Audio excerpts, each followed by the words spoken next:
Bonjour.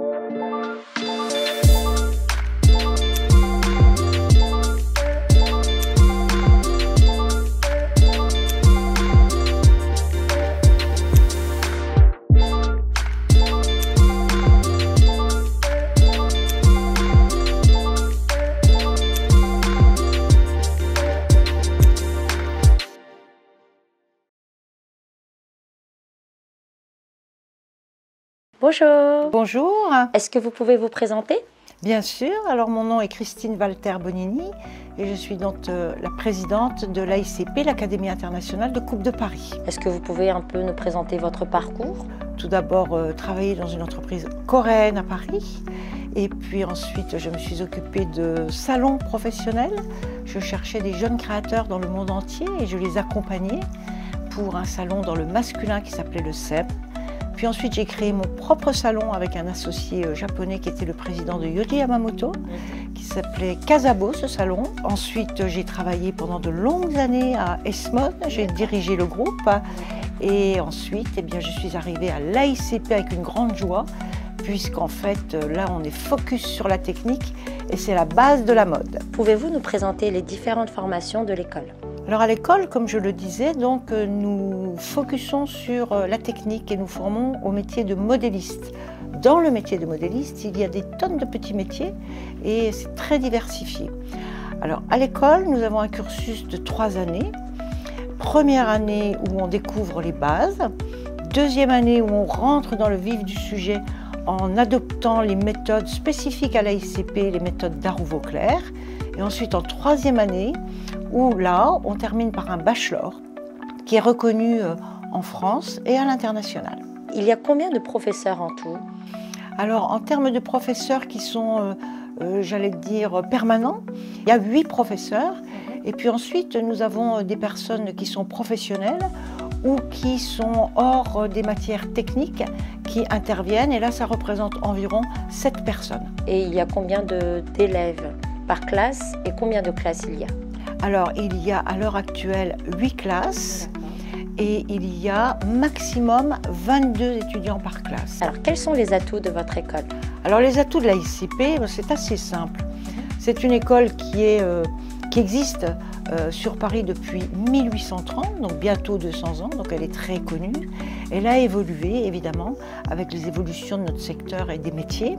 Cette école est qualitativement reconnue par la profession. On a beaucoup de partenariats, que ce soit avec les gens de la couture, du luxe, les créateurs, mais aussi la grande distribution, donc dans tous les secteurs. Et l'autre atout, c'est que justement, nous formons nos étudiants avec nos méthodes pour travailler dans tous les secteurs de la mode.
Comment vous sélectionnez les étudiants étrangers? Nous sélectionnons les étudiants étrangers comme les étudiants français, c'est-à-dire que l'on fait un entretien pour les connaître. Toutes les personnes qui veulent intégrer l'AICP, on doit les connaître au préalable, discuter avec eux, connaître leur motivation, connaître leur envie. Et puis on demande ensuite pour des jeunes qui ont déjà travaillé ou fait des études dans la mode, un book. Et puis pour ceux qui veulent intégrer, qui n'ont pas encore abordé la mode, eh bien c'est plus sur leur envie, leur personnalité, leur passion. Et puis parfois, lorsqu'on sent que c'est important par rapport au jugement, on fait passer un test écrit. Quel est le niveau de français que vous demandez? Alors nous recommandons un niveau de français B1, C'est-à-dire que pour ce qui concerne l'école, effectivement, on est plus sur un vocabulaire technique, mais néanmoins, il faut vivre au quotidien et donc c'est quand même bien de pouvoir accéder au B1. Les expériences ou un book sont nécessaires ou recommandés pour entrer dans votre école? Absolument, un book, une expérience, un CV bien sûr. Et lorsqu'il s'agit de jeunes qui ont déjà fait des études, par exemple en Corée, dans des universités ou d'autres écoles de mode, et qui veulent se spécialiser dans la technique, à ce moment-là, on demande d'ajouter un certain nombre d'éléments, de vêtements qu'ils ont déjà réalisés, et notamment une veste, un manteau, un pantalon, qui sont des pièces les plus difficiles à réaliser pour évaluer les compétences qu'ils ont déjà acquises. À ce moment-là, s'il y a déjà un certain nombre de compétences acquises, ils rentrent directement en deuxième année. Comment ça se passe pour les stages? En France, toutes les formations diplômantes doivent se conclure par un stage. Ce stage, il dure de 2 mois à 6 mois. À la fin du stage, il y a un rapport de stage à faire qui est noté.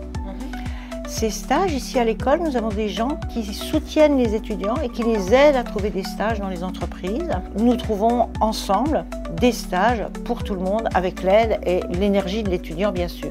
Nous les aidons aussi à peaufiner leur CV et leur lettre de motivation. Et est-ce que c'est facile pour les étudiants étrangers de trouver un travail après la formation? Alors il se trouve qu'à l'heure actuelle, le métier de modéliste et les métiers techniques dans la mode sont très demandés parce qu'il y a un vrai manque de ces métiers, des savoir-faire dans la profession. Donc en plus avec l'image de qualité de formation de l'AICP, il est certain que nos étudiants trouvent assez rapidement un travail à la sortie de l'école. Est-ce que les professionnels peuvent aussi suivre une formation ici? Absolument. De plus en plus, les professionnels, les entreprises, notamment les entreprises du luxe et de la couture, demandent à l'AICP de former ou de reformer des salariés de leur entreprise sur toutes les techniques donc, qui sont développées dans nos méthodes. Et par exemple, en ce moment, vous avez quelle entreprise? Surtout des entreprises du luxe. On a beaucoup la maison Chanel, on a Balenciaga, mais on a aussi l'Opéra de Paris, Balmain, Lanvin, Jacquemus, mais on a aussi la grande distribution Auchan. Donc c'est tous les secteurs et c'est ça qui est passionnant parce que de toute façon la technique c'est la base, ce sont les fondations. C'est pour ça qu'aujourd'hui on dit que l'AICP c'est l'école des architectes du vêtement. Oh, d'accord, très bien. Avez-vous un message à ceux ou celles qui souhaiteraient suivre une formation au sein de l'école? On va pouvoir dire peut-être les qualités qu'il faut. Il faut être curieux, il faut avoir un esprit ouvert, il faut être passionné, il faut aimer la technique, il faut pouvoir imaginer de passer de 2D en 3D, être, oui, open mind. Je pense que c'est le plus important et je pense que ça c'est le propre de la mode. Merci beaucoup. Merci beaucoup, à bientôt et merci à vous.